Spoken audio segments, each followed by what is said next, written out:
আসসালামু আলাইকুম সবাইকে। ভ্যানগার্ডস অ্যাপডেটের পক্ষ থেকে সবাইকে শুভেচ্ছা। স্টুডেন্টদের জন্য রয়েছে সুবর্ণ সুযোগ। যারা কোরিয়াতে পড়াশোনার পাশাপাশি চাকরির জন্য আসতে চান ল্যাঙ্গুয়েজ প্রোগ্রামে, তাদের জন্য রিজিওনাল এবং সিভিআই নাম্বার অর্থাৎ ভিসা ইস্যু নাম্বার সহ স্টুডেন্ট ভিসা। এখন বিষয় হইতেছে রিজিওনাল ভিসা অর সিভিআই বা ভিসা ইস্যু নাম্বার কি নির্দিষ্ট থাকে ইউনিভার্সিটির জন্য? জি, এটা প্রতিটা ইউনিভার্সিটির জন্য ফিক্সড। তার একটা নির্দিষ্ট সংখ্যক ভিসা নাম্বার গভর্নমেন্টের কাছ থেকে অনুমতি নিয়ে প্রদান করতে পারে। যেমন কোন ইউনিভার্সিটি 10টা, 20টা, 50টা, 100, 120টা, এমন এটা ইউনিভার্সিটি ওপর ডিপেন্ড করে ভিসা ইস্যু নাম্বার অর্থাৎ সিভিআই। এবং রিজিওনাল ভিসাটা নির্ভর করে ইউনিভার্সিটি কোন রিজিয়ন অর্থাৎ কোন বিভাগ বা কোন দক্ষিণ কোরিয়া কোন প্রদেশে অবস্থিত এর ওপর।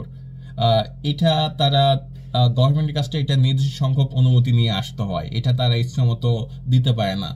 এবং এটার জন্য কি আগে থেকে আমাদেরকে কোনো অ্যাডভান্স বুকিং করতে হয় অথবা পেমেন্ট সামথিং?